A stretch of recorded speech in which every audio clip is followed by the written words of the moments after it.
tarde, pessoal. Gostaria de pedir para que todos vocês que ainda não estão aqui na plenária cheguem aqui para a gente começar o nosso querido evento. Evento exclusivo da Arbitrum no Brasil, acontecendo aqui em São Paulo pela primeira vez no ano, pela primeira vez na história. Então, peço que todos se reúnam aqui, se acomodem para a gente começar a iniciar o Arbilink Brasil. Ah, verdade. Aqui, para você que está assistindo de casa, seja bem-vindo também, tá? Então, nos acompanhe aí, o evento vai ser muito massa. Vamos ter alguns painéis aqui. Para você que não sabe, hoje a gente vai ter eu falando como embaixador da Arbitrum e também como organizador pela Modular Crypto. Também teremos a galera da Arbitrum Foundation, temos o João Cury e o Ricardo Gordon. Também teremos o coordenador dos embaixadores, que é o Neto. Fora isso, também teremos alguns speakers de peso. No caso, teremos o Mike, que é CEO da Ederfy, o Sultan, que é CMO da Eldorado, e teremos o nosso querido Bruno, que é Head de BD da Cartese. Então, para a gente começar esse evento com aquela energia lá em cima, por favor, pessoal, uma salva de palmas aí, por favor. Uhul! E para iniciar do melhor jeito, nada mais, nada menos, eu tenho que chamar aqui o nosso querido CM Latam, o cara que está ajudando a expandir a Arbitrum no Brasil. Com vocês, João Cury, uma salva de palmas, pessoal.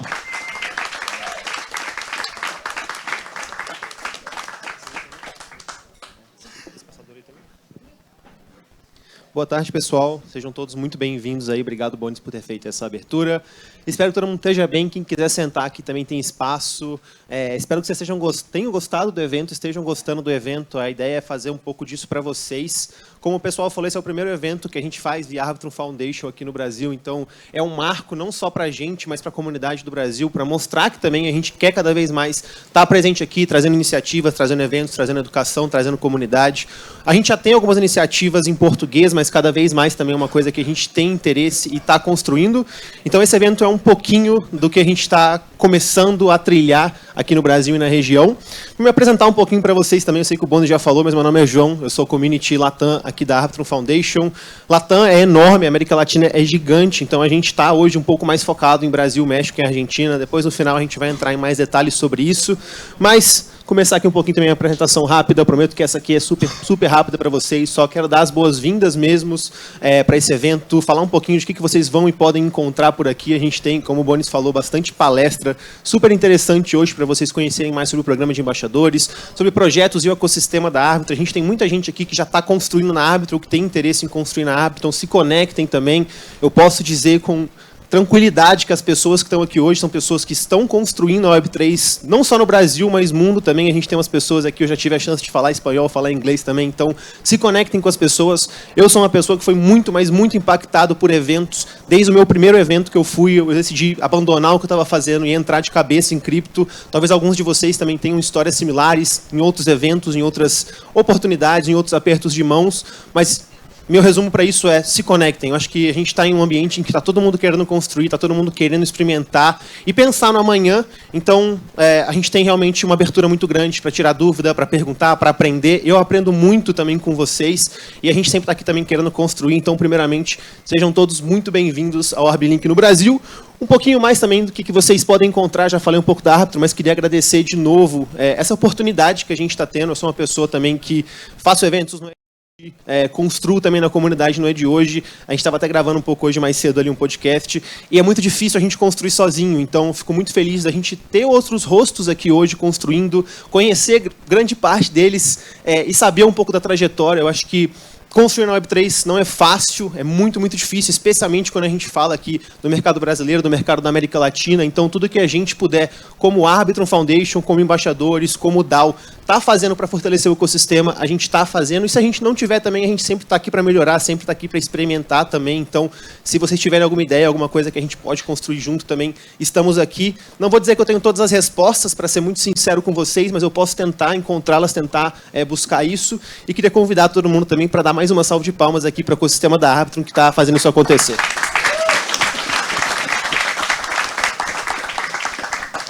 Bom, um pouquinho também do que vocês podem esperar aqui no evento. A gente tem aqui o Land of Merch, a nossa mesinha do merch. Então, quem tiver interesse também em pegar a sacolinha do evento, só chegar aqui, fazer um post marcando a Árbitro Português. A Árbitro Português também é uma conta nova que a gente está começando aqui no Twitter, só com conteúdo em português, obviamente. A gente tem hoje contas em espanhol, em japonês, em chinês, e a gente lançou em português faz 2 ou 3 meses. Então, quem puder ajudar a gente também, quem tiver interesse em pegar o merch, sintam-se à vontade. A casa aqui também é de vocês. A gente tem coisas muito bonitas aqui, como vocês podem ver.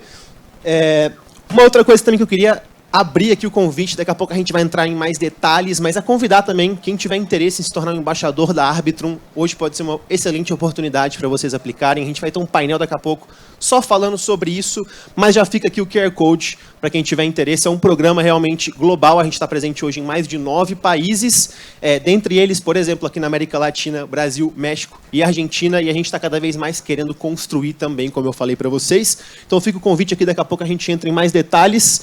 E também queria falar que a GMX, um dos maiores protocolos e parceiros do ecossistema da Arbitrum, é também apoiador do evento.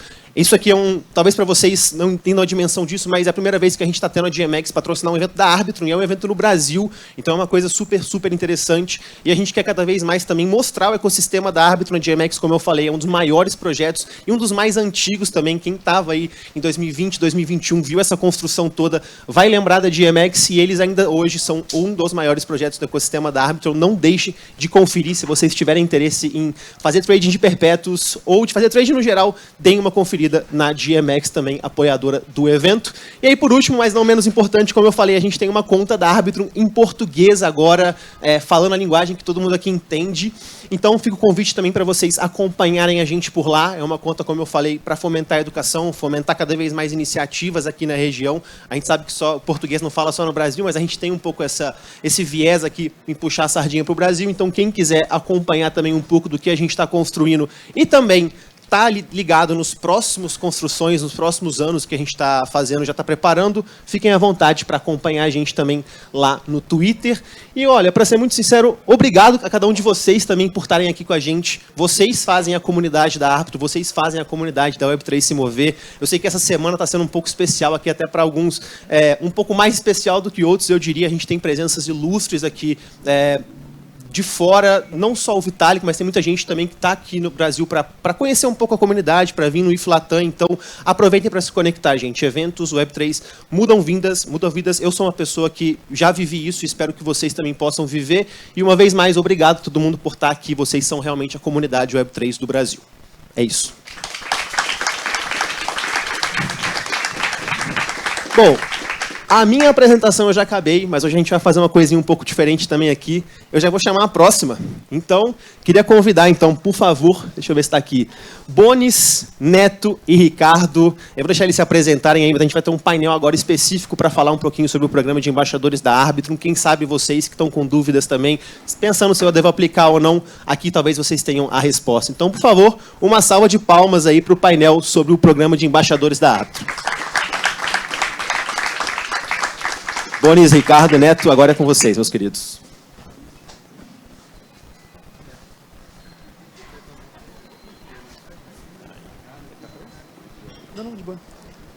Primeiro que eu vou pedir um salário dobrado dessa vez, hein? Porque o cara vai ser MC e vai falar também? Senta aí, Netão. Senta no nosso meio aí, Netão. Você que vai moderar a gente aí. Beleza. Boa noite. É um prazer estar com vocês. Acho que é um marco para a comunidade Web3, árbitro em português, chegando com tudo, tendo uma visão muito boa para expandir para o Brasil, para a Latam. Então, é uma oportunidade muito legal. Eu sou o Neto, eu sou o coordenador bem recente, né, de embaixadores do Brasil. Fui embaixador desde fevereiro, primeira geração, vamos dizer assim, de embaixadores no Brasil, quando abriu o programa. Já estou em Web3 já estou falando muito baixo, desculpa. Estou em Web3 já desde 2017, né? Não tinha esse conceito de Web3, né? Mas em cripto desde 2017, uma caminhada um pouco mais low profile. Agora acabei doxando, querendo ou não, esse ano, e participando mais de eventos. É uma oportunidade muito, muito boa. A gente se conecta, aprende, expande, né? Nossas conexões e conhecimento. E vou apresentar aqui o Ricardo, é uma honra, tá? O Ricardo da Fundação, nosso CM admin da Foundation, da Arbitrum Foundation. quiser se apresentar um pouquinho, para quem não te conhece. É um prazer, claro que sim, é um prazer estar aqui. O meu nome é Ricardo Martins, ou Ricardo Gordon, como sou conhecido no ecossistema da Arbitrum. Eu sou o Community Admin na Fundação Arbitrum desde junho de 2023. Faço parte da gestão da nossa comunidade inteira no nosso Discord, a gestão também do programa de embaixadores, mais especificamente aqui no Brasil. E é um gosto estar aqui para difundir o programa de embaixadores, para difundir o ecossistema da Arbitrum, e é um orgulho estar aqui neste evento. É o primeiro evento que a Fundação está a fazer aqui no Brasil e, portanto, é um marco na história de crescimento da Arbitrum para a América Latina, começando aqui no Brasil, e vamos ter aqui um painel bastante interessante para falar um pouco do nosso programa de embaixadores. E eu sou o Bonis, né? Embaixador da Arbitrum, também Growth Leader da Modular Crypto, um dos organizadores desse evento que está acontecendo aqui hoje. Sou do programa também, que nem o Neto, desde fevereiro. E eu gosto de dizer que o programa da Arbitrum mudou a minha vida, de certa forma. Fortaleceu a minha marca pessoal, a minha imagem, fez eu me conectar com projetos e pessoas que seriam muito mais difíceis se eu não tivesse a Arbitrum do meu lado. Então, esse painel especificamente é para vocês entenderem um pouco que a Arbitrum também pode mudar a vida de vocês que estão aqui com a gente. E você que está em casa também. Então, nunca esquecendo de vocês. Então, acho que é um pouco disso que a gente vai falar aqui hoje. Não, isso aí. Muito bom. Então, tem algumas perguntas para a gente esclarecer, principalmente, como funciona o programa de embaixadores. Venham elas. Boa. Vamos lá. O que diferencia, principalmente para o Ricardo, acho que essa pergunta cabe bem, o que diferencia o programa de embaixadores da Arbitrum de outros programas de Web3? Então, o programa de embaixadores da Arbitrum é relativamente diferente face a muitos outros programas que já existem no mercado, porque infelizmente o mercado também começa a ficar um pouco cheio de programas de embaixadores, de tudo e mais alguma coisa, e nem sempre os programas são estruturados de forma para ajudar as pessoas a crescer, a fazer uma carreira.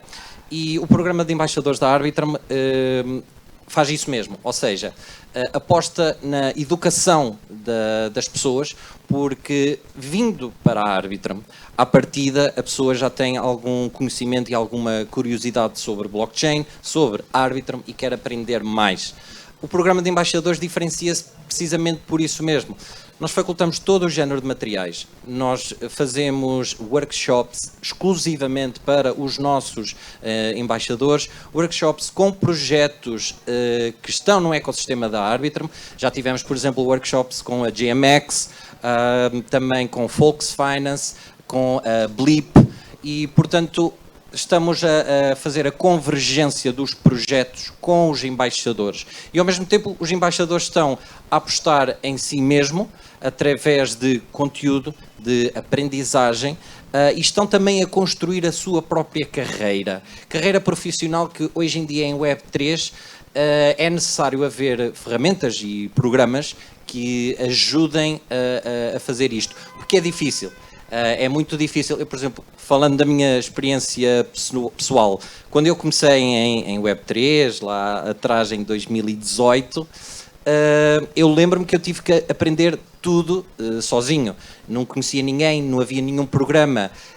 Havendo hoje em dia uma ferramenta que se chama Programa de Embaixadores, acelera muito mais o processo de crescimento e de aprendizagem das pessoas.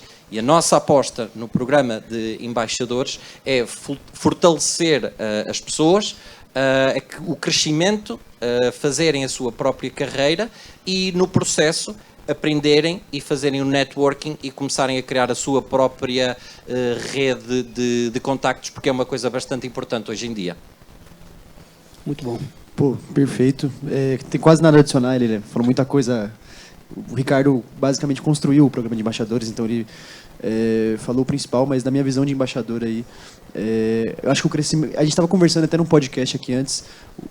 Ricardo, você está há quantos anos? 3 anos no Web3, é isso? Trabalhando? Comecei em 2018, na Arbitrum desde 2023. E o que a gente estava conversando é que a Arbitrum acelera as pessoas. O processo que o Ricardo passou eu passei muito menos tempo. Eu estou há menos de um ano na Arbitrum, desde fevereiro, então todos os processos que ele passou de conexão, de aprendizado, ele transmite tudo isso, os workshops transmitem tudo isso para a gente. A gente tem alguns embaixadores aqui hoje. Por exemplo, eu aprendi muito sobre a RWA, foi um ecossistema que eu foquei na Arbitrum, por exemplo, e domingo vou falar sobre isso num dos maiores eventos da Ethereum mundiais, aí, que é o Itlatam. O Lira também está aí. Um abraço para o Lira, não estou te vendo agora, mas também é um cara técnico, aí vai falar sobre Stylus no Itlatam. Netão também, aí, desde fevereiro, apesar de ter se tornado um coordenador também, foi embaixador, passou pelo processo. Então, acho que você é o maior exemplo, na verdade, né? Que você, em menos de um ano, já está muito ligado à fundação e já está trabalhando basicamente ligado a eles. Não, com certeza, é um crescimento exponencial. A maior diferença do programa de embaixadores da Arbitrum é a Arbitrum. Ter no currículo, né? Pensar em carreira, vamos dizer assim. A gente teve, no lançamento da Robinhood, a gente também teve um workshop diretamente com o time. Isso é bem interessante. Sim, é outro exemplo. Nem sei como é que eu não me lembrei desse exemplo. Robinhood é pesado. Os embaixadores tiveram um workshop diretamente com a equipa da Robinhood. Muito bom. Beleza. Por que decidir abrir o programa e qual o papel do Brasil nessa expansão global? Qual que é a tua visão? Podes repetir outra vez? Por que decidir abrir o programa, né, a fundação, a Arbitrum, nesse sentido? Porque já no Brasil foi esse ano, mas já existia globalmente. E o papel do Brasil dentro dessa expansão? Então, o programa de embaixadores da Arbitrum já está aberto há algum tempo. Nós lançámos o programa lá atrás, em finais de 2023. Nós, na altura, basicamente abrimos as candidaturas para todo mundo. Todas as pessoas que se quisessem candidatar vinham para o programa de embaixadores. Mas, entretanto, deparámos-nos com uma dificuldade que nós tínhamos uma ideia errada. Nós tínhamos a ideia que conseguíamos gerir um programa de embaixadores com pessoas em todo o mundo. E apercebemos-nos que não pode ser. Tem que ser ligeiramente diferente, porque cada mercado é um mercado, cada país é um país, cada região é uma região. Linguagem, cultura, até mesmo os gostos que as próprias pessoas têm nessa região é diferente. Algumas regiões mais, se calhar, em conteúdo vídeo, outras regiões mais, se calhar, focadas em DeFi, outras regiões mais focadas em development. Então, na altura, fechamos as candidaturas para todo o mundo e voltámos logo a reabrir especificamente para algumas regiões em específico. Uma delas foi o Brasil, este ano, em fevereiro, porque começámos a olhar para todo o mundo e vimos, o Brasil é um mercado emergente, que está a crescer bastante, e nós pensámos, é uma boa aposta, vamos abrir o programa de embaixadores para a Arbitrum. E foi a melhor coisa que fizemos. Porque eu lembro-me que no dia que abrimos as candidaturas, choveram candidaturas do Brasil, e o povo no Brasil é um povo que está acima da média de várias regiões, ou seja, acima da média a nível de conhecimento, produção de conteúdo, realização de eventos, network, tudo. E então estamos muito contentes com isso, e os embaixadores no Brasil têm dado uma força enorme para todo o ecossistema da Arbitrum. Perfeito. Acho que essa não tem muito como contribuir, mas realmente o Brasil é diferente, né? Não tem como a gente negar. Até saiu, foi o que você falou também no podcast, não é... A gente vê muito isso, mas um estudo consegue comprovar. Não é à toa que o Brasil é o top 5 em adoção de cripto no mundo. É absurdo. Então, vou até direcionar para ti a próxima pergunta. Que tipo de habilidade ou skill que tu acredita que o programa de embaixadores ajudou a tu fortalecer, a desenvolver, na verdade, dentro do programa de embaixadores? A gente já comentou um pouquinho, pergunta. mas... Ótima pergunta, cara. É que são várias, mas assim, eu acho que sobre skill focada no programa, eu acho que uma das mais legais foi a de vídeo especificamente, que a gente teve um workshop com um cara que foi ele já foi head de marketing da BlackRock e do Google, se eu não me engano. Eu esqueci o nome do cara. Depois você... Não lembro. Mas assim, foi incrível. O Lucas também tá aí, embaixador. Jax Dwyer. É isso, esse mesmo. Cara incrível. Acho que não uma skill especificamente, mas a Arbitrum acho que me ajudou a me encontrar no assunto. Me ajudou a... Eu experimentei muita coisa dentro da Arbitrum, porque a Arbitrum tem muita coisa, tem game, tem desenvolvimento, tem as Orbit Chains com focos diferentes, e eu me encontrei em RWA. Queria falar mais sobre isso, sobre tokenização, sobre acessibilidade. O meu TCC, inclusive, é sobre isso. Eu sempre falo, a Arbitrum vai me ajudar a me formar na faculdade. Então, e todas as skills, como escrita, vídeo foi muito legal, que nem eu falei, mas eu acho que a Arbitrum me deu uma direção. Eu acho que as pessoas na Web3... Nosso mercado é muito grande, muito rápido, muito dinâmico, e tem muitos setores diferentes. E a galera tem a dificuldade de focar. Eu acho que isso é importante. Se você... gosta de algo, acho que você pega um tema aí, seja especialista nele. Acho que isso é importante. Muito bom. Seguindo essa linha, a gente até comentou, mas eu também faço parte, na minha trajetória de embaixador, a gente teve como acontece a colaboração entre os embaixadores e os projetos dentro do ecossistema. Né? Porque a gente sabe que a Arbitrum, quem ainda não conhece, que não está inserido, a gente tem todas as Orbit Chains. Robinhood vai acabar criando uma Orbit Chain, está criando, né, dentro da stack da Arbitrum. Tem Converge, tem várias outras Orbit Chains, e isso abre um leque de possibilidades para você fazer conteúdo e se aproximar desse ecossistema, até trabalhar mesmo perto deles, e é isso. E que tipo de... Como acontece, qual é a experiência de vocês, principalmente até o Bonis, pode falar um pouquinho? Sim, Ricardo. Eu até vou falar de um exemplo que acho que é o que o Bonis também vai falar.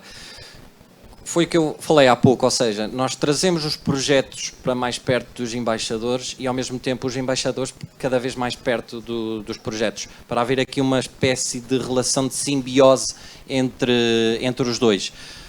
Um exemplo, temos a Blip no ecossistema da Arbitrum, que recentemente lançaram também o programa de embaixadores deles. E o que acontece é que os embaixadores da Arbitrum vão também ser embaixadores da Blip. E, ao mesmo tempo, os nossos embaixadores estão a representar mais um projeto dentro do ecossistema da Arbitrum e, por sua vez, a Blip está a ganhar com os embaixadores da Arbitrum, porque estes embaixadores da Arbitrum vão abrir novas portas para outras pessoas que tenham o interesse de conhecer um novo projeto, de conhecer um novo ecossistema e que podem vir para o ecossistema, podem ser embaixadores, podem aprender, podem desenvolver as suas próprias skills. E ainda só tocar num ponto da pergunta anterior, que é também uma coisa bastante importante, que uma ferramenta como o programa de embaixadores auxilia bastante as pessoas a descobrirem-se elas mesmas. Ou seja, descobrirem qual é aquele setor, porque temos vários, porque é um ecossistema tão grande, a descobrir: eu gosto disto, eu vou-me focar nisto e vou crescer nisto. E então é isso, é essa convergência entre os projetos e os embaixadores que acontece, e é bonito de se ver, e para nós, fundação e equipa que está a fazer a gestão do próprio programa, é um orgulho. Detalhe, falando um pouco da minha experiência também, muitos projetos chegam na gente, porque a gente acaba, como eu falei, acabei experimentando muita coisa, e hoje, até como acho que se você pensa em trabalhar como BD, ou tem até um trabalho de BD, acho que é legal pra caramba. Hoje eu tenho contato de gente da GMX por causa do workshop, fiz conteúdo sobre a Superposition, e hoje eu tenho contato com o time todo, que é a única chain que é 100% codada em Stylus. Também tenho contato com galera apesar de não ser da Arbitrum, de uma Orbit Chain, que é a Converge. A gente foi um dos primeiros projetos. A Modular foi o primeiro projeto a ter contato no Brasil com a Strata, um projeto super interessante que vai nascer na Converge.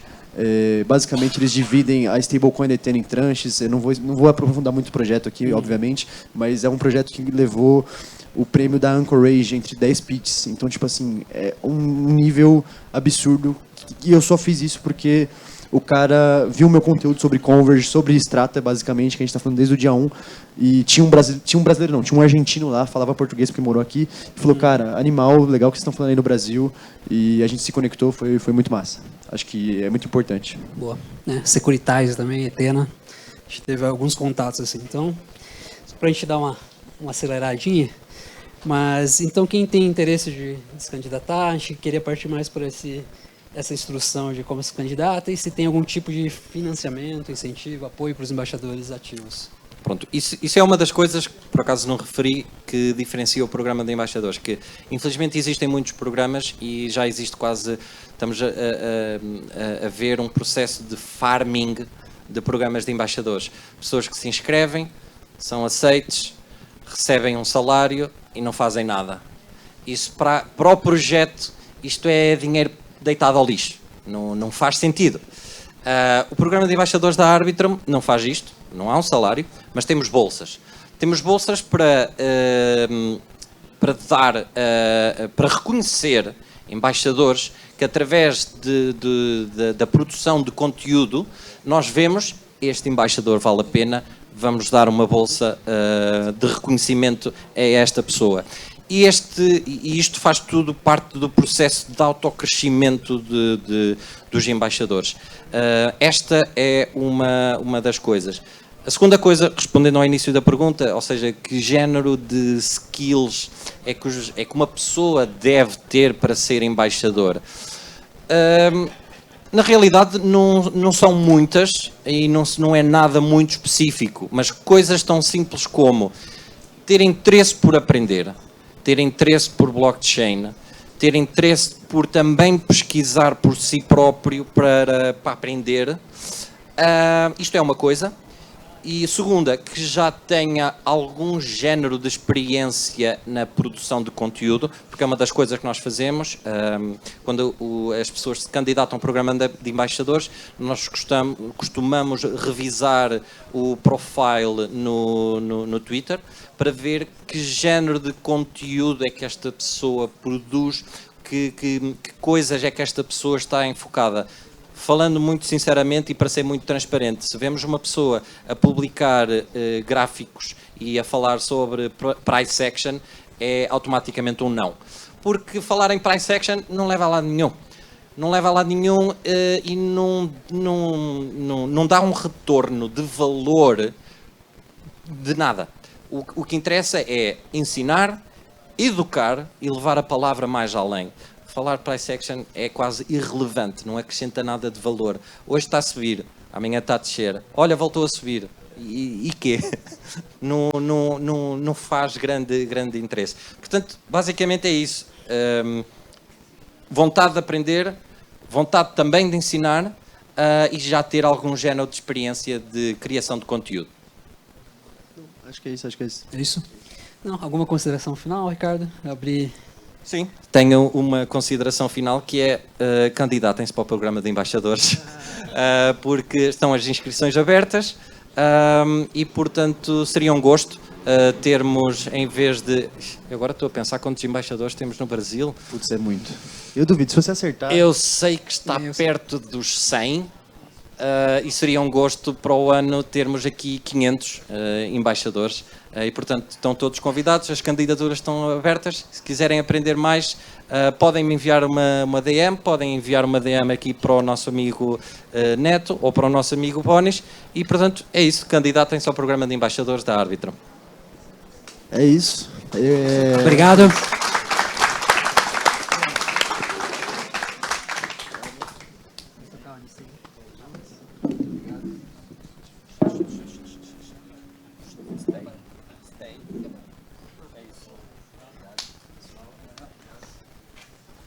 Então agora...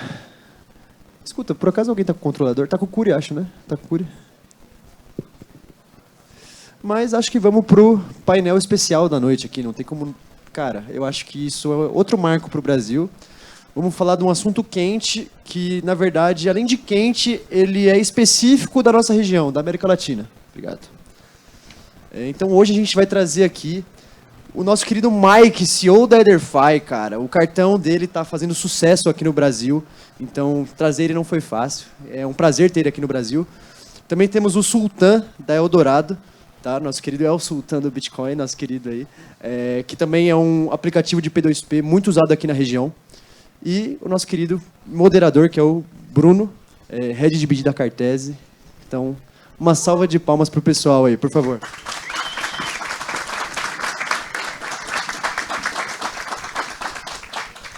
Pessoal, verdade. Isso aqui é um bom ponto. O Mike só fala inglês, então vai ser um painel 100% inglês. E mas a gente pretende soltar no YouTube depois, legendado, então é isso. Mas eu sei que a maioria, algumas pessoas aqui entendem inglês. Então é isso, muito obrigado. E uma salva de palmas mais uma vez, por favor.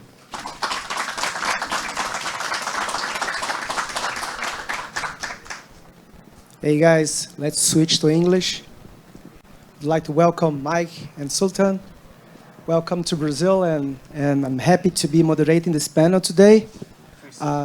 I'm glad to be invited by Modular Crypto and Arbitrum for this panel. Huge respect and great kudos to Modular Crypto for what they are doing for Brazil in terms of blockchain adoption and awareness. Superb work. So couldn't be more happy to be here today. And as previously said, today is all about Latam, all about adoption and how blockchain is being used in our region.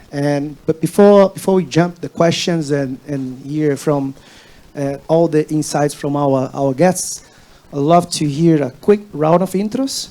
We can start with Sultan. Yeah, hey everybody. I'm known as Sultan. I'm a former Bitcoin maxi, so I'm Sultan Bitcoin on social media. But my name is Alessandro. I'm currently El Dorado CMO. I'm one of the 4 co-founders of El Dorado. I'm Venezuelan born, so happy to be here with you guys and maybe share the side of the story of how Venezuela sees crypto nowadays. Great. Hi, everyone. I'm Mike, one of the founders and CEO of EtherFi. We're building a crypto-native neobank. Exciting to be here. Yeah, my first time in Brazil. Next time, I think I'll need to learn Portuguese so that I can do a better job of communicating. But it's been great. Everyone's been awesome and super welcoming. Great to have you here, guys. So let's jump to our first question. How do you see Latam's role in global crypto adoption today? Let's start. Yeah, thank you for the question. I mean, without a doubt, whenever you're asked the question, I think the word stablecoin comes as a natural answer. Brazil, particularly having like 80% or 90% plus of the volume being stablecoin based. What I could say is we see it as, something that will further integrate all of the fragmented financial ecosystems all over the region. As a Venezuelan, I got into crypto because without crypto, I couldn't be connected to the global banking system, right? But more so, I want to say, even though Venezuela went through, a period where people basically mined Bitcoin next to their microwave at home, most of people didn't do that because they wanted Bitcoin. They did it because they wanted dollars and because it was a gateway to make international payments, basically. And so when Binance in Venezuela launched their peer-to-peer, which I don't know if many of you know, but Binance actually launched their peer-to-peer marketplace in Venezuela with no fee. So it started in Venezuela. It basically ate up all of local Bitcoin's volume over the course of the years. And it was for that same reason. Most of the Venezuelans that were getting into crypto, be it Bitcoin or Ethereum, they really didn't want crypto. They just wanted dollars. So it's really, really interesting how, we went from that to building, we're talking about trillions and payments and payouts, et cetera, and now TradFi building on top of stablecoins and crypto. But yeah, maybe in a nutshell, and to keep it short, that's a brief answer.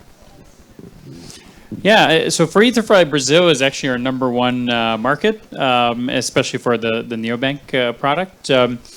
Which to us was, frankly, a little bit of a surprise. We didn't really know, where it was coming from. But the more we learned about the market and LATAM in general, the more obvious it became to us. I mean, this is one of the best places to launch and grow a user base that has this need. I mean, it solves a major problem. In the U.S., crypto is still, for the most part, about speculation and gambling. But the focus on actual utility, day-to-day utility, is much more prominent here. So I think for us, our goal is to get millions of users in Brazil and LATAM in general. So it's huge. I'm very, very, very bullish. Great. Yeah, clear that the emerging markets, the pressing points and the need for adoption of such technologies is in a different scale from developed countries, right? Yeah, so let's go to the second one. why is blockchain growing faster here than in developed markets? Connecting with the comment. Look, I saw the dollar go in my lifetime in my country from 4 bolivars to 30 quadrillion bolivars nowadays. So maybe it's more. We need it more than other markets. I think that's a kind of a general theme in the case of emerging markets.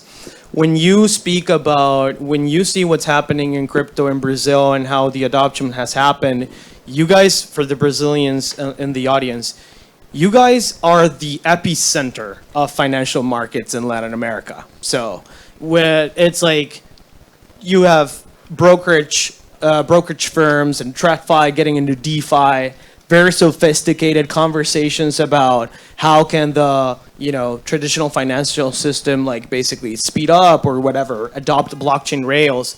In my country, there's none of that. It's just a retail adoption type of thing. So I think maybe we just need it because it's also an edge for us. There's been, I grew up in a country where it was illegal to buy dollars. You could go to jail for buying dollars and carrying dollars with you on the streets. So capital controls and, it's not an uncommon theme when you study economic history of Latin America. And I think we have this PTSD of some of those times, especially when you speak to Brazilians. Many of them, I don't know if it was in 1993 or 1991 or whatever, when they took all the poupanças accounts, the savings accounts, etc. That seems to be like a PTSD thing for the Brazilians. For me, it's the Bolivar thing. So I think this is a general thing in LATAM around those histories. Mike? Yeah, I mean, I think it's simple. The need is greater. I mean, it's interesting because there must be more to it than that, and I don't have a good answer because there's lots of countries in Africa where the need is pretty great, but we're not seeing the same level of adoption. So it's an interesting question. Why not? Maybe it's just the right culture. I don't know, education level. I don't know what it is, but for whatever reason, it seems to be thriving here, which is great. Yeah, and for the record, I still remember, I was young, but I still remember one day waking up and my parents realizing that the old savings and bank accounts were frozen. This was in Collor de Mello and presidency. Yes. Still vivid in the memories of a lot of people, yeah, indeed. So let me shoot this one to Mike. From what you're seeing, from your perspective, the blockchain adoption here is on the path of disrupt or improve the traditional finance? I think the best case scenario that the path that this follows is sort of like Uber versus taxi companies, where there was a kind of a period of very fast growth. To the point where, in the case of Uber, it got so big that it just you couldn't really shut it down without pissing a lot of people off, and the taxi companies had really no recourse, and there was a battle, all kinds of legal stuff. But eventually, the new model kind of won out. The worst case scenario, as happened in some jurisdictions with ride sharing, is it was just shut down. It was blocked, and the taxi monopoly won. In fact, where I'm currently living in the Cayman Islands, that's actually the case. Uber is not allowed, and there's 3 shitty taxi companies that everyone hates and don't provide a good service, and they're just allowed to kind of keep operating. So those are kind of the two paths. I think the way to maximize the probability of success is just speed run the growth to scale to the point where it just gets so big that you have millions of people that will riot if you're if you try to shut it down, which I think kind of happened in the U.S.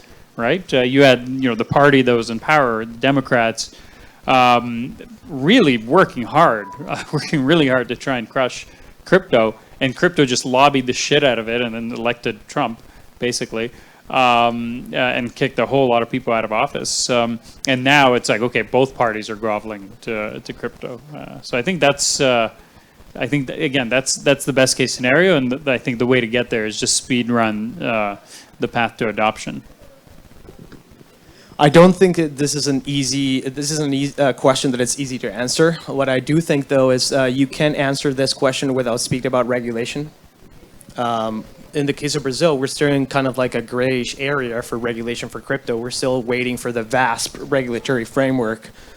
We waited for the Drex for many years, and now it was brought down, right? So like, look, I'll tell you this. Most of the people that use El Dorado right now in Brazil, they're Bolivian migrants. They use El Dorado because they buy USDT with El Dorado via PIX, and then they sell it for Bolivianos and via QR in their country. So, you know, it's comfortable for them, whatever. And regulation comes in the middle, and not even for crypto, traditional regulation. Like, we can say stuff like, hey, send money from this country to another, because we could be seen as a traditional currency exchange house. And so we'd have to have like the same licenses that Western Union has. It's like, really? I'm building on stablecoins and I need to have the license that Western Union has? That's nuts. So is there really a disruption? I would argue it. But one thing is for sure, right? Like, look at the Brazilian banks that are building on crypto. There's like, Itaú, I think, has like a 100 plus people on their team, like it's digital assets division, etc. You know, sometimes you speak to those people and they really don't get crypto like how we get crypto in this audience. So I think it's arguable. I don't really see as disruptive when you have like a traditional brokerage firm and they just figure out a way to move their assets from, you know, wherever custody bank to Web3. Like, what are they really building there? Seems to me like the disruption is mainly being driven by stablecoins. And I think it's going to it's going to eventually hit international commerce, but like for the big firms, I'm not an expert, but from my understanding, it's like big multinationals in Brazil still can use like stable coins for international commerce payments because it's not fully regulated and it's not part of EFX.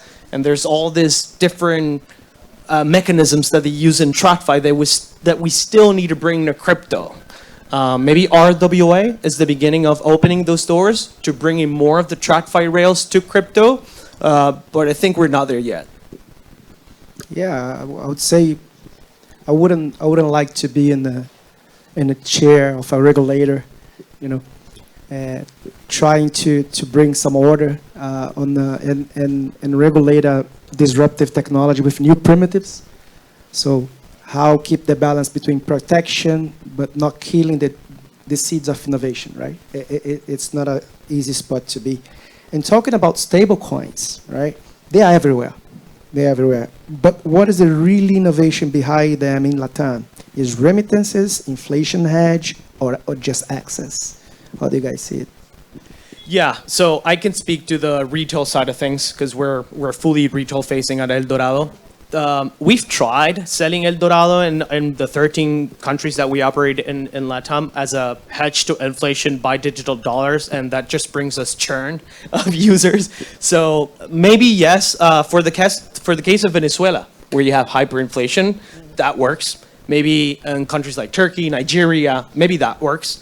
But for us, it's been really remittances, right? So it's cross-border payments. And I think that when you scale that up all the way to the B2B scenario, you're still talking about payments and payouts. So it's just, right, the typical talk. It takes you 3 to 5 to 7 business days to send the money to the other side of the world, but now there's a way to buy some digital good and then sell it faster and get the money to the other side of the world faster. I think one thing that is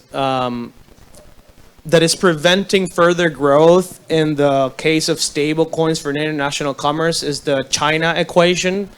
It is illegal for, you know, a Chinese exporter to charge in stablecoins and USDT. It's still illegal. And so there's obviously all these OTCs in Hong Kong, et cetera, and people that are trying to figure that out. But go to a crypto conference here in Brazil and look at all the API'd B2B, you know, stablecoin ramps, et cetera. Most of them don't have ramps for China. There's an issue with that. Like many countries in Latin America, there's like most of their international commerce, like it's with China. So maybe China will have to, you know, kneel. There's not a stablecoin regulation, like a stablecoin act in the United States, and that will make some dominoes fall. But yeah. Mike?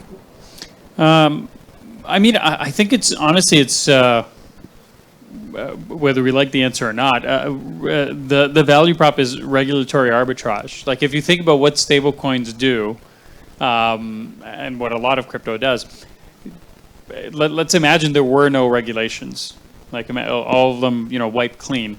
It would be pretty straightforward to do everything that crypto currently does, just with normal TradFi rails, right? It would be really easy. Like sending money, again, there's a million rules when you send money from point A to point B. Imagine those rules weren't there. I mean, it would be really easy, right? It's just, one database, another database, and settlement. So the value of stablecoins really is that, regulatory arbitrage. And to go back to the Uber example, like it's the same thing. Like what prevented, all of these services from being provided before? I mean, there were taxi medallions, right? There were laws in every single city that prevented people, that just, government instituted laws that prevented people from providing these services. That created this absurd licensing regime. Licenses in New York would cost, $500,000, $1 million for a taxi. And so obviously there was a shortage. I mean, surprise, you create controls, create shortages. This is economics 101. And this was just the regime that lasted for, a century, basically. And so what crypto does is just create another layer of abstraction that allows you to kind of, supersede, I guess, a lot of these regulations. And that's why I say, like, look, there's this loophole, again, in the same way that Uber had the loophole of, call for hire, that it technically wasn't a taxi. Just like stablecoins, well, technically you're not sending money, it's peer-to-peer. So there's we have 5 minutes, there's this tiny little window, just speed run the path to adoption so that it gets so big that you can't mess with it. Too big to fail. Yeah, exactly. Anybody that tries to fight it loses elections. I think that's what you need to get to. If you try to fight it, you're going to get kicked out of office. All right, that's at that point, it's too big to stop. Indeed. So let's zoom in Brazil, right? Over the recent years, I would say the Brazilian central bank has been doing a very good job on trying to improve the legacy rails. One of those cases are the PIX, which is maybe one of the biggest success on fast adoption of a tech provided by a central bank in early history. Millions of Brazilians use PIX. I can tell from my city in Rio de Janeiro, sorry, I couldn't avoid to tell about Rio de Janeiro, right? On the beach nowadays, you don't need to bring cash, card, you just bring your phone. The guy that is selling you matcha on the beach, he receives PIX, super easy. So in that light, how you guys see PIX, as a dominant payment rail in Brazil? Do you think hurt crypto? Is a competitor or complementary? How do you guys see it? You can start with Mike. Yeah, so we implemented PIX recently within EtherFi, and just actually immediately saw a ton of users start adopting. I think within a couple weeks, 20 or 30% of our users were using PIX. And the reasons were really two reasons that we saw. One was sometimes a foreign issued Visa just doesn't work here, especially when it's part of Apple Pay, which was a major issue. So there's a bunch of terminals that just wouldn't support it, and PIX was like a workaround.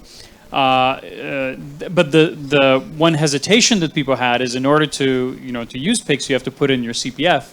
And people really seemed uncomfortable with now suddenly the government has a direct. Even though we don't report it, but the perception is, okay, now the government can know where all my crypto is.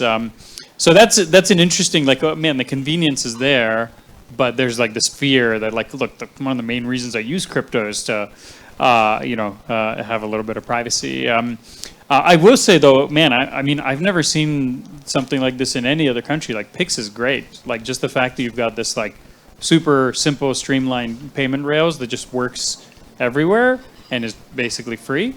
That's super impressive. Actually, I don't know how they pulled it off. How you guys did that. It's very impressive. I believe they're definitely complementary. One thing that crypto, I don't think that this is discussed much. One thing that crypto is helping Pix achieve is exporting Pix indirectly. What does that mean? That means that now Mike can integrate EtherFi via an API of somebody else without directly having to open a company in Brazil and connect directly to the open banking system of the Brazilian central bank, etc. And I don't know who you guys are using as a provider, but look at BRLA, look at Lumix, look at what they're doing with crypto and Pix. They're helping export Pix outside of the world. So they're helping other consumer brands or other financial services brands integrate further with the Brazilian system. I think that's brilliant. There's been many talks as well of, how this Pix phenomenon is an example for other countries to do something similar. I believe that the FedNow in the United States was inspired by Pix.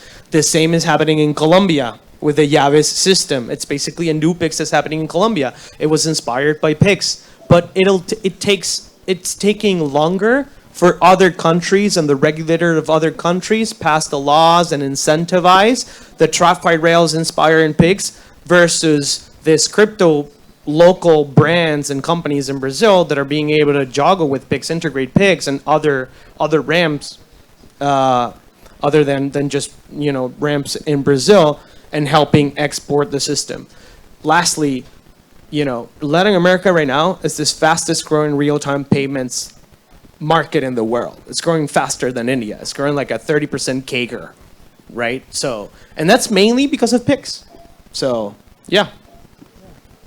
And about adoption. So for the crypto payments nowadays in Latam, what would be the biggest barriers for adoptions? I like using the word invisible stablecoins. What I mean by that is like, I would love to see a 60-year-old dude selling me coconut water in Santos and it's like, yeah, I accept USDT. Here's my hash. I don't think that's gonna happen, but I think we're getting there, right? We're getting with the EtherFis and the Casts and the neobanks, the stablecoin neobanks of the world. Payments with they are making payments with crypto way easier, and so I can have a stablecoin, and you don't have crypto or wallet, and you accept Pix, and now all of a sudden I can pay you with Pix, but I don't have Pix, right? It's like an indirect thing. So I think we're getting there. There's still a lot of friction. Paying with crypto. In the case of Brazil, it's still slower than paying with Pix, right? Like Pix is instantaneous and it's free. The moment we get to gasless stablecoin transactions and instant transactions, I think that's going to happen. Partly that's why we see Tempo and Stable and all the PBOC codex, all this like stablecoin specific chains, etc. We'll see where that goes, but I don't think we're there yet. There's still some friction that we need to solve. Yeah, I think I really like that I think you said transparent or invisible stablecoin. I think that's exactly right, and that's exactly what we're focused on. Is I want people to use our product at some point without even realizing that it has anything to do with crypto. If you can just deposit with Pix, money magically shows up in your app. You can buy stuff, you can invest it. You can off ramp, and you never even see the crypto-ness of it. It's just a better product with higher yields. Yeah. I think you guys nailed my next question, because in my point of view, a technology will be ready for mass adoption when it acts as an enabler, not as the main actor on your product, right? So in that sense, you both agree that blockchain technology should fade into the background for mainstream adoption? Invisible stablecoins. Yeah. I think that was an easy question. And about DeFi, right? How DeFi can make and help payments safer and more efficient? We've discussed this internally, that there may be this sort of future where we see BNPL, right? The buy now, pay later products structured over DeFi. So maybe that will help eventually stablecoin neobanks offer go from debit to credit cards, and the credit card is really just powered by DeFi rails in the back with some sort of stablecoin collateralized loan. I have no idea. I'm not the technical expert here. But But I do think that to see further usage of DeFi and like every day to day, it's like how do we BNPL DeFi? That's a discussion, because if I still have like I need a Web3 wallet to connect to your protocol and go to your website, it's like that is a crypto niche thing. So how do we get out of there? I think there's brands that are building that. We're definitely not fully focused at DeFi at El Dorado, but that would be some of my surfacing comments.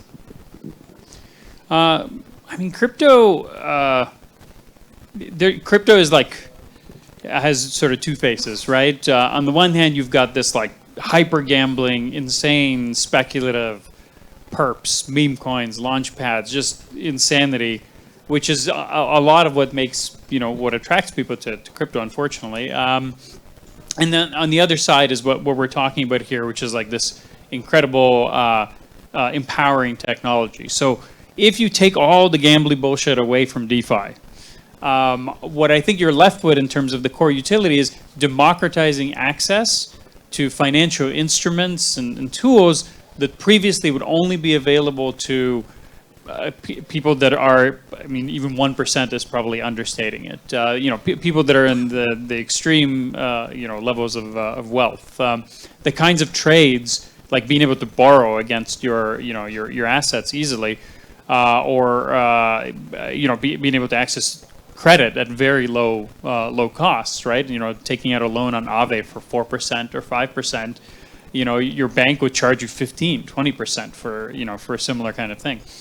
And making that accessible, making certain assets, like being able to invest in, S&P 500 or NASDAQ, whether you have $1 or, $100 million, and being able to do that from anywhere in the world. That's the power of DeFi. It's making these, financial superpowers that have, allowed, that have, exacerbated this, wealth inequality that we have, because people with assets are able to basically reach escape velocity and accumulate, more and more, but making that accessible to, to average people, to normal people. That's the power of DeFi. That's why I think, crypto neobanks, one of the reasons they're going to be successful is they can just offer a much better product. Like that's ultimately, it can't be a little bit better, but it has to be 10 times better. So the yield you get on your dollars at your bank, at your bank might be, 50 basis points, 0.5%, maybe 1%. In DeFi you can get, frankly, similar level of risk and get 6, 7, 8%.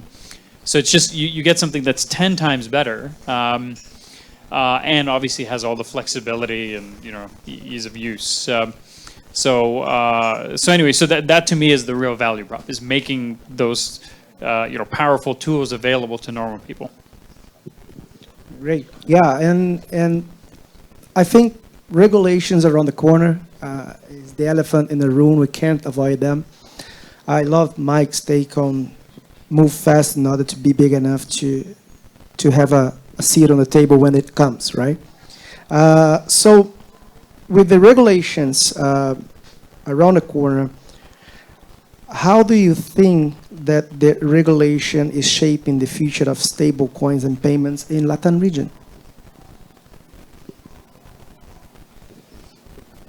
It's a curveball, right? Yeah, I mean, honestly, I have no idea. I don't know enough about the space here. Definitely will be an impact, right?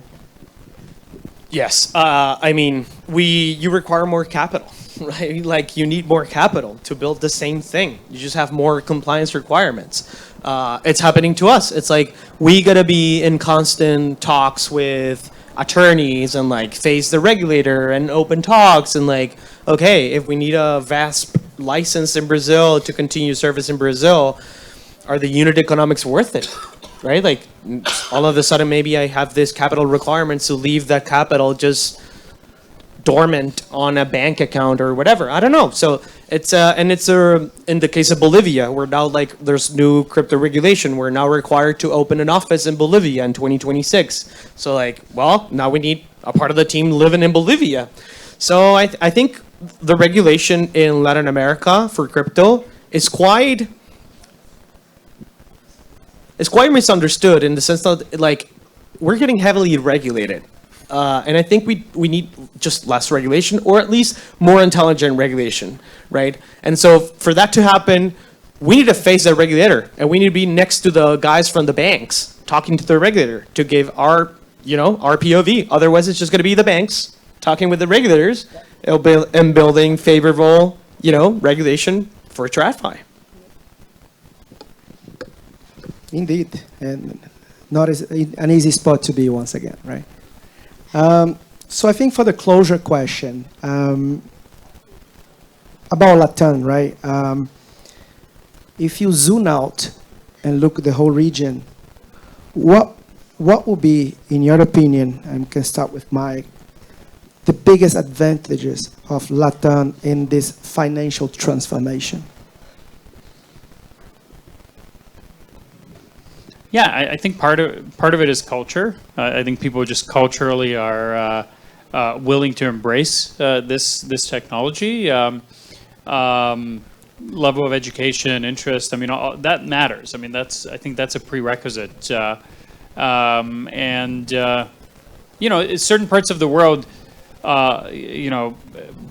went from minimal communication medium to straight to cell phones, skipping a lot of kind of steps in between.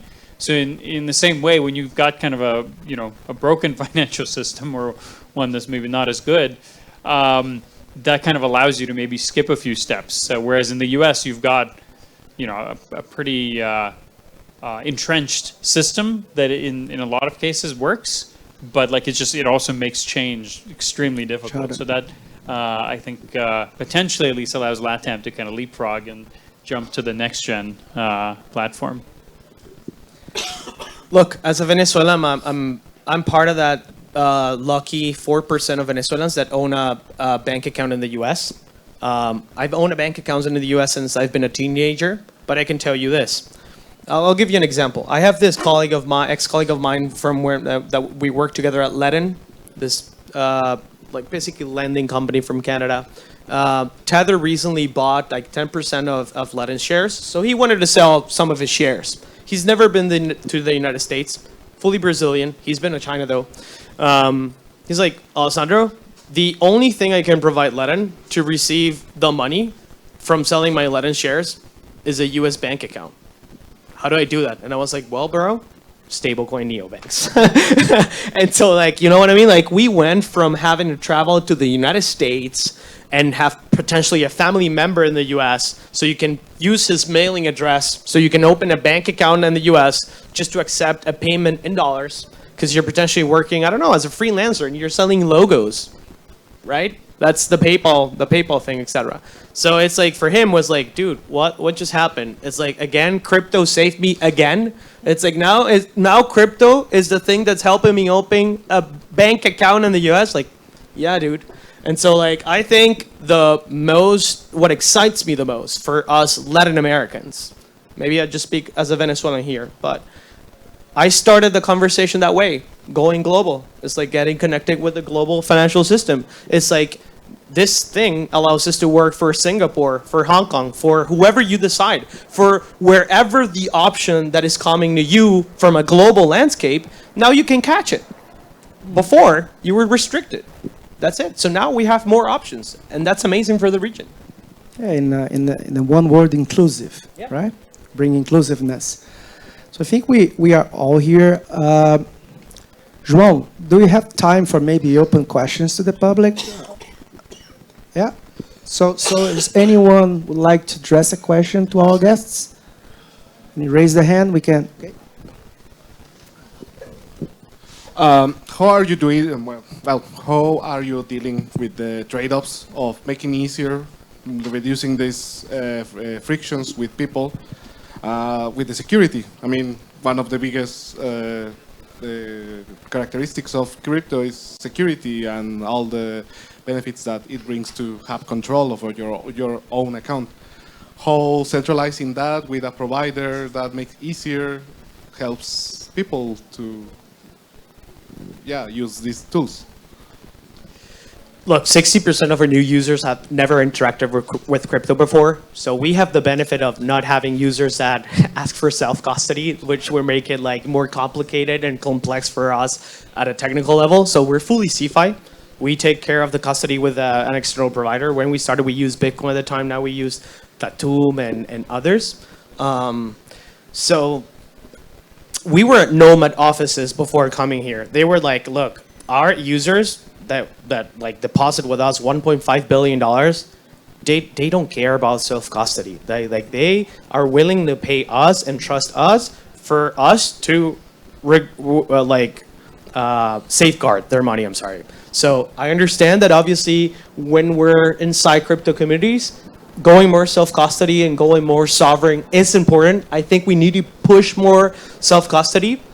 Custody startups in crypto is just so hard. So many have blown up all over time. It's like difficult type of business to monetize. But yeah, I don't know if that answers your question, but maybe that's my POV. Honestly, I think it's at this point all of the tools are there to where you really don't have to make that many trade-offs in terms of usability, and while still giving people sort of credible self-custody. I mean, I think. For us, I think we're a good example of that. Where if you use EtherFi, if you tried the product, like you sign up, you do all the normal things that you would normally do. If you want to get a credit card, you have to KYC. If you don't, you can just use it as is. But it doesn't feel like a weird crypto app with seed phrases and signing random hex transactions and all that crap. It just feels like a normal fintech. You sign stuff with your passkey. You still have full transparency and control. Everything's in smart contracts. So I just think the real challenge is having crypto builders that are, lazy is maybe the wrong word, that are optimizing for the right things. They're optimizing for creating good products rather than for just, trying to shill a token. So I think it is possible now to have really good UX that fully respects self-custody. Great. I think we have time for one question, and we close the session. Oh, okay. It's very quickly. Hello. In Latin America, every day is possible to see like more banks that are adopting crypto for self-custody or for send transactions. It represents a challenge for organizations like you. And I would like to know what is the aggregated value that do you think can give the users to continue using your services? Good question. I don't know how long it'll take for traditional banks in Latin to like have crypto in a consumer app. Look at Nubank. Like they come from the traditional finance, but they're like the biggest fintech in the world, and it still took them a little bit of time to enable like on-chain transactions and stuff. So I think like there's still a little bit of time for us to get as big as fast as you can to capture a bigger part of the market. I think the consumer, there's obviously our consumer, the people that use our app are between 18 years old and like 25, 26 years old. So they are people that are like fuck the banks, right? like really. So I think there's something there. It's something related to the new generation, specifically like what's the target audience that you're targeting? I would understand that maybe as a, if you're looking more upwards, brokerage firms, etc. Maybe they have a different challenge than the ones that we have, and maybe they'll get eaten somehow by the banks because they don't have as much capital as the banks to maybe build on top of crypto and offer the consumer something. It's a hard question, I'll be honest. I think there's two paths today. There's two paths towards building financial institutions. One that support crypto, let's say. One is being a TradFi institution and kind of working your way down into DeFi. It's very hard to do that and not have a really shitty product, because as a regulated financial institution, anything you launch anywhere in the world now, all right, you can't just like go to Germany and just launch. It's like, no, okay, great, now you got to get a license in Germany for all the stuff that you do. and then you need to convince the regulator that like letting you access Aave or whatever is allowed, and so it just extends your path to launching something to often multiple years. And this is why, I mean, even if I've never used the Nubank, crypto stuff. I'd be willing to bet it sucks. But like, if you use like Revolut, like, yeah, okay, they have crypto, but like it's pretty garbage compared to a proper crypto native app, as in like very high fees, limited support, no real DeFi integrations, all just not as good a product. But obviously they have distribution, and that's a big advantage. Now the other approach to building a financial product that supports DeFi is sort of, let's call it bottoms up, where you start in DeFi and you just like add last mile fintech rails, like virtual US bank accounts that let you do on and off ramp, like a credit card, a crypto credit card that's settled in crypto. The advantage of that approach is, let's say for us, being non-custodial, we're not subject, we're not a regulated financial institution. And so we can launch in 100 countries. We can launch new products. We can launch things that are much lower fees, better yields for users, self-custody for those that, that care about that.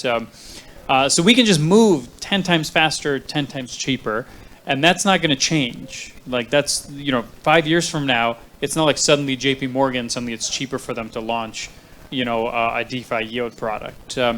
So I think that it's very hard to overcome that advantage. When you're 100 times, if you multiply 10 times cheaper, times faster, when you're 100 times better, it almost doesn't matter how many resources you have. The nimble player is likely going to win, in the same way that, Google and the search engine, wars back, whatever it was, 25 years ago. Like Yahoo and Alta Vista or whatever, had 100 times more resources, but Google just had a product that was massively better, and so it's very hard to overcome that advantage, even with distribution and scale. So I would think, honestly, I think it's almost a certainty that, let's say 10 years from now, whatever the time horizon is, crypto neobanks are going to be the default, and DeFi first is going to be the dominant platform. And probably the majority of TradFi institutions just aren't going to make it, in the same way that most newspaper publishers didn't make it. Great. So I think that's it. End of this great session. Thank you a lot, guys. I think it was a good one. Let's give a loud and warm round of applause to our guests. And thanks, Modular, for making it happy, and Arbitrum as well. So let's now talk, network, and party. Arbitrum everywhere. Arbitrum everywhere. Então, pessoal, muito obrigado. Espero que todos tenham gostado do talk.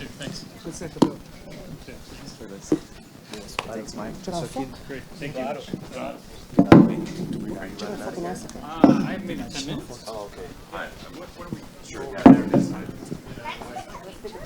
Oh, sure. Okay. Yeah. Where? Here? Oh, okay.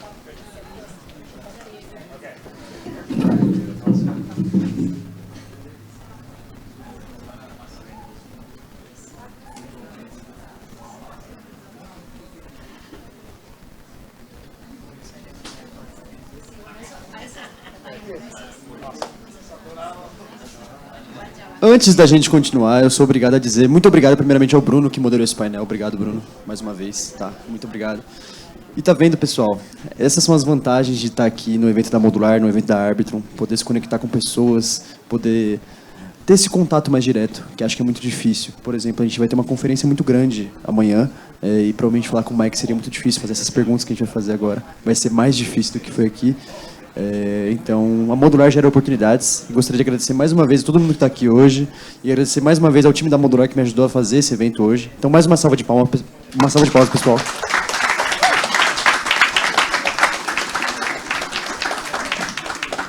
E agora, por último, mas não menos importante, para a gente terminar assim como a gente começou, eu sou obrigado a chamar o nosso querido CM Latam novamente, nosso querido menino dos olhos verdes, João Cury, uma salva de palmas.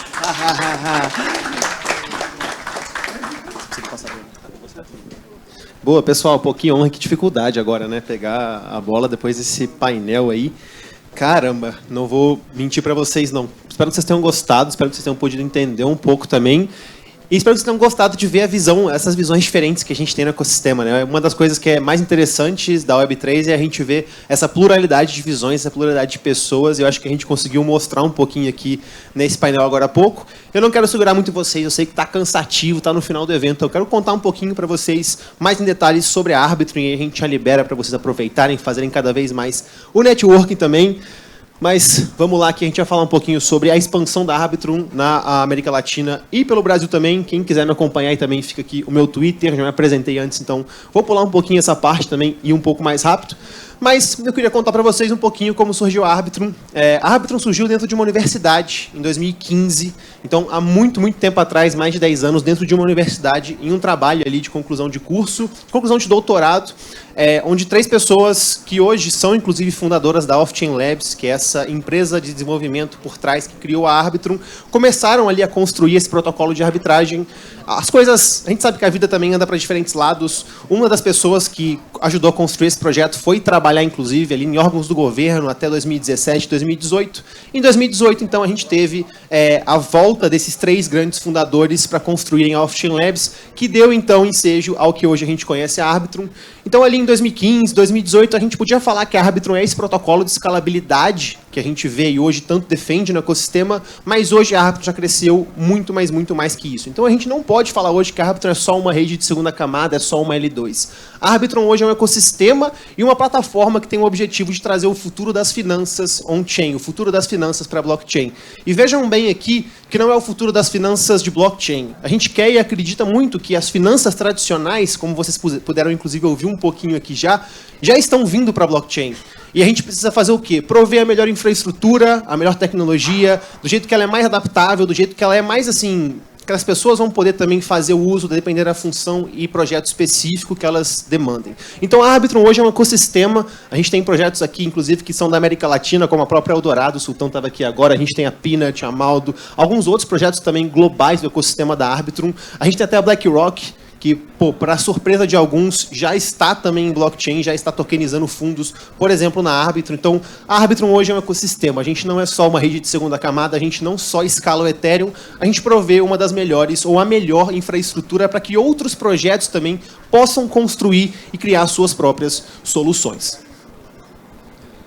E aí a Arbitrum tem alguns produtos. Um dos produtos da Arbitrum é a Arbitrum One, que é a rede, a L2. É a maior L2 que a gente tem hoje no ecossistema, em valor travado ali, em valor transacionado, e é um dos maiores expoentes do ecossistema da Ethereum quando a gente fala escalabilidade. Dando um passinho para trás aqui, só lembrando que a Ethereum, a Ethereum Mainnet, a rede blockchain Ethereum, tem um grande problema, que é a escalabilidade, e isso porque ela foca na descentralização e na segurança, e aí então surgiram vários projetos para resolver esse problema de escalabilidade. A Arbitrum One foi e é um dos projetos hoje que então resolveu esse problema. Hoje dentro da Arbitrum One vocês podem fazer transações extremamente baratas, extremamente rápidas e vocês têm ainda a mesma segurança que a Ethereum. A Arbitrum One é baseada inclusive na segurança da Ethereum, então a gente também tem esse alinhamento todo com o ecossistema.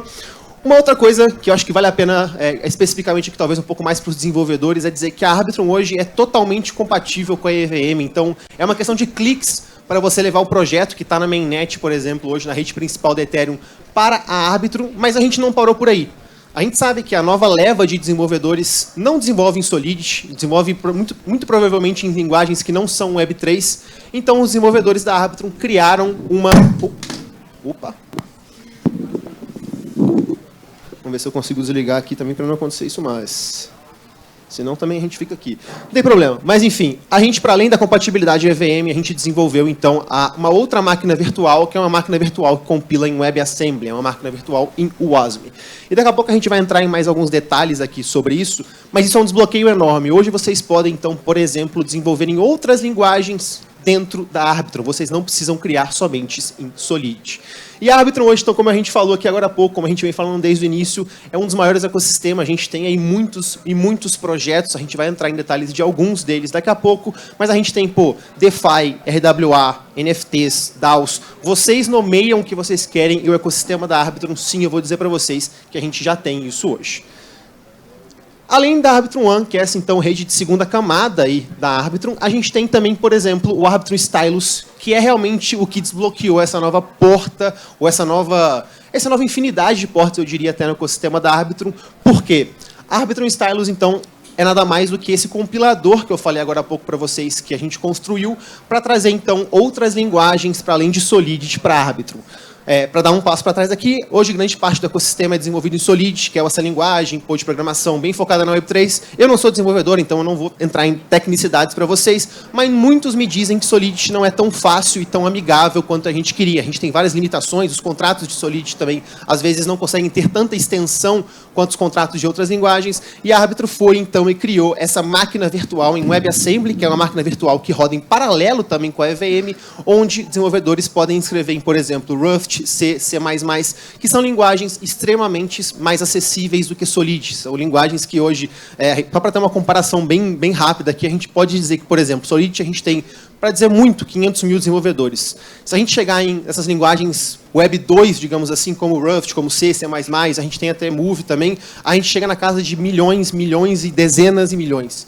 Então a gente abre uma porta muito grande aqui com o Arbitrum Stylus para que novos desenvolvedores, novos projetos possam chegar no ecossistema e não só em Solidity. E até muito interessante, eu estava no México agora há pouco, e um projeto construiu usando Stylus, utilizando o algoritmo de Monte Carlo, o que seria humanamente impossível de desenvolver em Solidity, dada a complexidade. Então, linguagens como Rust permitem que a gente traga até mais complexidade para projetos.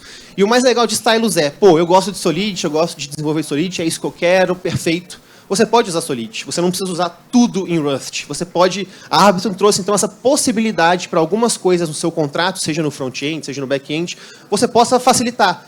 Se meu back-end eu vou fazer em Rust, está tudo bem, fica mais fácil para mim, eu tenho mais facilidade. Ou se alguma função do contrato ali eu quero usar Solidity, você pode fazer isso. A gente não diz o que você precisa fazer, a gente só constrói essa máquina virtual que roda em paralelo ao EVM para que desenvolvedores, para que pessoas, para que times possam construir o que melhor adapte para eles. E aí um terceiro produto que a gente construiu e está assim, super interessante no ecossistema da Arbitrum é o Arbitrum Orbit. Como eu falei, a gente acredita que o futuro das finanças vai vir para a blockchain, só que para isso a gente precisa ter uma tecnologia, uma infraestrutura resiliente, uma infraestrutura que a gente possa confiar e também assim, ver isso já funcionando no mercado, até para a gente conseguir criar essa confiança. A Arbitrum Orbit é isso, é a caixa de ferramentas da Arbitrum disponíveis para que qualquer projeto, qualquer time, qualquer pessoa construa o seu próprio projeto. Então, como que eu vou fazer uma coisa do nada, do zero, construir algo, construir toda uma infraestrutura? Você não precisa. Você já tem isso proveniente da Arbitrum, que é, então, esse stack aí, que já roda desde 2021, que já tem pessoas, milhares de desenvolvedores utilizando e até os dias de hoje construindo para aprimorar. Se vocês têm interesse em criar um projeto e personalizar esse projeto ao máximo, e aí voltando aqui, a gente não quer falar para vocês, desenvolvedores, pessoas que são empreendedoras ou que querem criar alguma coisa, o que vocês têm que fazer. A gente quer fornecer essa caixa de ferramentas, fornecer as ferramentas para vocês, para que vocês possam fazer o que bem entender. Isso por quê? Porque a gente sabe que um projeto, por exemplo, de gaming, vai ter uma necessidade, muitas vezes, muito diferente de um projeto de tokenização. E a gente entende e o nosso ecossistema ele tem muito disso. Então, o que a gente faz? A gente provê essa infraestrutura, essa caixa de ferramentas, para que cada um dos projetos liguem um botãozinho ou utilizem uma ferramenta diferente, conforme vai melhor se adaptando para aquele projeto. Então, por isso que o nosso ecossistema é tão robusto, porque a gente não diz o que a galera quer fazer, a gente não diz o que vocês precisam fazer. A gente dá essa tecnologia, fala a tecnologia, a gente confia nela, ela é resiliente, mais de X projetos já estão utilizando ela, porque vocês não utilizam ela também, em vez de construir algo do zero, facilitando, então, a vida de milhares e milhares de desenvolvedores. Quem tiver interesse em conhecer um pouco mais sobre a Arbitrum Orbit, também eu recomendo, que é essa tecnologia super interessante da Arbitrum. Eu sei que o pessoal falou um pouquinho sobre isso também, mas eu quero reforçar para vocês aqui um pouco sobre a América Latina e Brasil. A gente está numa posição muito estratégica quando a gente fala no setor como um todo. Esse gráfico aqui é um gráfico que saiu há pouco tempo na Chainalysis, mostrando um pouco da taxa de crescimento de 2024 e 2025, e a gente vê a América Latina aqui em segundo segundo lugar, digamos assim, somente atrás de Ásia-Pacífico. Mas olha, para ser muito sincero, quando a gente vê as barras de números, não é nem tão para trás. Então a gente está realmente em cima de uma mina de ouro, de um ecossistema de ouro para blockchain, para movimentação financeira e para tudo isso que a gente trabalha e vive muitas vezes no dia a dia. A gente não pode achar que a gente está para trás, porque como os próprios números mostram, a gente tem um potencial muito grande aqui, que muitas vezes fica até atrás, por exemplo, dos Estados Unidos, que está ali em 4º lugar. Então, atrás de Ásia-Pacífico, a gente está lá cada vez mais construindo e buildando, e a América Latina tem sim que ganhar mais reconhecimento por isso. E não só a América Latina, o Brasil também tem uma posição especial. Não sei se vocês vão estar conseguindo enxergar aqui, mas essa barra enorme aqui é o Brasil, quando a gente fala da América Latina. Os outros são outros países também que a gente tem aqui. E aqui, pô, eu vou até fazer uma vírgula para meus amigos de outros países da América Latina, mas, galera, olha isso. É surreal, a gente tem mais do que o dobro de valor recebido quando a gente fala em países da América Latina. Especialmente no Brasil, a gente está vivendo um momento muito, muito interessante. Se vocês não acompanharam ainda, o Brasil ficou em 5º país de adoção global quando a gente fala em criptomoedas no ranking da Chainalysis, e isso não é pouca coisa. A gente está atrás de apenas alguns países não tão distantes. Acho que a gente tem Estados Unidos, Índia, Singapura e algum outro mais por lá, mas a gente está, em 5º lugar em adoção global. O Brasil conquistou essa posição. E eu acho que isso, assim, talvez para nós que vivemos esse ecossistema não é tão claro, porque a gente já está no dia a dia, a gente já está acostumado, mas cada vez mais a gente vê pessoas de fora olhando para o Brasil e olhando com muito bons olhos. E é super interessante para mim, acho que só isso já valeria a pena, mas eu acho que todo mundo que está aqui, que já conhece um pouco a comunidade, tem uma vantagem ainda maior. A gente sabe como é que é a comunidade no Brasil, a gente sabe como é que é a adoção no Brasil, a gente sabe o que funciona, o que não funciona, como que aqui a adoção é diferente de lá de fora. E muitas vezes o que falta para a gente é ter momentos como esse, em eventos, em palestras, em redes sociais, para mostrar realmente o que acontece no Brasil. Muitas vezes, e eu senti muito isso por muito tempo, a gente fica isolado na América Latina porque a gente não fala espanhol e a gente não fala inglês. Mas olha, tá chegando num ponto em que a gente está crescendo tanto, em que não dá mais para ignorar o Brasil. A galera tá tendo que ou aprender português ou olhar para cá de alguma forma. Então, aproveitem essa oportunidade também para construírem, para participarem, para se envolverem no ecossistema, porque realmente eu acredito que o Brasil ainda tem muito a crescer. Eu acho que todo mundo aqui sabe disso, mas a gente está numa posição super, mas super estratégica para a gente construir e também ser protagonista da Web3. Eu acho que a gente tem mentes brilhantes no ecossistema do Brasil, a gente tem desenvolvedores brilhantes. O que falta muitas vezes para a gente é pessoas olhando para cá e a gente também mostrando o que está construindo na região, que cada vez mais eu vejo que já está acontecendo. Então, não duvidem do Brasil, que a gente está conquistando cada vez mais espaço no ecossistema também.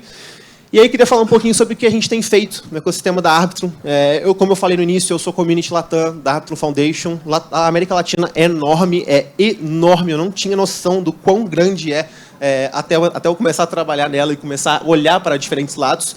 E queria falar um pouquinho também dos nossos focos. Hoje a gente está mais focado na Arbitrum hoje, então Brasil, México e Argentina, e Brasil em primeiro lugar. A gente está olhando muito para cá. Claro, México e Argentina a gente também não pode ficar para trás. A gente esteve no México agora, a gente vai estar na Argentina também daqui a algumas semanas. Eu até vou fazer um convite para vocês no final. Mas não só isso, assim, como eu falei, a América Latina é tão grande que a gente também tem que estar em outras regiões. E nesse ano a gente conseguiu fazer algumas outras coisas com muito apoio da comunidade local, especialmente em Bolívia, Uruguai, El Salvador também. E é uma coisa que a gente faz muito, assim. Acho que o meu slide acabou dando uma desformatada, salvo o melhor juízo. Mas a gente está, então, com essa presença muito forte Brasil, México e Argentina, mas a gente não fica por aqui. A gente tem várias iniciativas no ecossistema da Arbitrum, não só da fundação da Arbitrum, mas também de outras entidades que constroem dentro desse ecossistema, fazendo iniciativas, por exemplo, como eu falei, em Uruguai, Bolívia, El Salvador, e a gente se associa e se alia muito a comunidades locais. Eu sou só um, a Latam é enorme, então como que a gente consegue fazer a Arbitrum chegar em cada vez mais gente? Se associando a essas comunidades que constroem e muitas vezes vão saber muito melhor do que eu como funciona o ecossistema local. Como eu falei agora há pouco para vocês, nós aqui que vivemos, que conhecemos um pouco o ecossistema, temos que mostrar também como funciona o Brasil e apoiar também esses projetos lá de fora que cada vez querem mais estar olhando para cá. A gente vem fazendo muito isso aqui com o programa de embaixadores, como a gente acabou de ouvir aqui também o painel com o pessoal, e também em outras regiões com apoio nessas comunidades locais. Bom, para além disso, também já quero caminhar para o final aqui e pedir mais uma vez uma salva de palmas, por favor, para a GMX, que está apoiando esse evento. Quem quiser conhecer mais sobre a GMX, acompanhar eles no Twitter aí também, o QR Code está aqui, um dos maiores protocolos e projetos do ecossistema da Arbitrum. Se vocês têm interesse em fazer trading de perpétuos aí, definitivamente tem que conhecer a GMX, um OG do ecossistema da Arbitrum. E aí, pô, mais uma vez, reforço para vocês o convite para se tornar embaixador da Arbitrum. A gente está com um programa aqui, como eu falei, no Brasil. O Netão estava aí também falando como coordenador de embaixador. É um programa super, super bacana. A gente está cada vez mais também querendo crescer esse programa para mais verticais. Hoje a gente está bastante focado em criação de conteúdo, em organização e participação de eventos, em workshops. E a gente também está cada vez mais trazendo objetivos e metas técnicas também de desenvolvimento e cada vez mais trazendo esse conhecimento para o ecossistema da Arbitrum. Então, quem tiver interesse também, fiquem à vontade para participar, tirar alguma dúvida com a gente também, vamos estar aqui daqui a pouco. E já encaminhando para o meu final aqui, queria reforçar, a gente tem muitos eventos acontecendo na América Latina nesse mês. Alguns deles vão acontecer na Argentina, vai acontecer a DevConnect, eu acho que muitos de vocês aqui já devem estar sabendo, vai ser a Feira Mundial da Ethereum, e quem tiver interesse, quem tiver indo para a Argentina, não deixem de participar dos eventos da Arbitrum. Os eventos da Arbitrum são muito bons, eu já ia nos eventos antes de estar na fundação, mas eu queria até pedir uma coisa até a mais para vocês aqui. Se vocês estiverem na Argentina, se vocês forem nos eventos da Arbitrum, se conectem com o time, mostrem para o time também o que acontece na América Latina. Muitas vezes eu tô de dentro, então é difícil acreditar no que eu estou falando, acreditar realmente nessa vivência toda. Então, se vocês forem nesses eventos, se conectem com o time, conversem com eles, mostrem e falem também o que vocês estão construindo na América Latina, porque eles também têm que ver o quão grande esse ecossistema é, o quão importante também cada vez mais a gente está construindo por aqui. Então, é isso. Fechou? Aí. Reforçar, então, o convite para a Arbitrum Português, acompanhar a gente, para seguir. Quem quiser merge também, a gente está por aqui. O Lucas também está fazendo várias ativações aí com o chapéu da Arbitrum, então quem quiser pegar o easter egg aí, tem algumas coisas rolando pelo evento. E queria mais uma vez agradecer vocês, agradecer a Arbitrum, agradecer a GMX, agradecer todo mundo que estava aqui, pô, o Bruno, o Sultan, o Mike, o Neto, o Bonis, o Ricardo, e pô, todo mundo que veio mesmo. Obrigado de coração por terem vindo ao primeiro evento da Arbitrum Foundation aqui no Brasil. Espero que o primeiro de muitos. Como eu falei, o Brasil está numa posição muito, muito importante, e eu espero ver vocês no próximo também. Pessoal, muito obrigado e aproveitem o evento.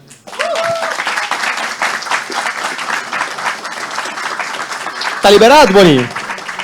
Como é que é? Tá liberado?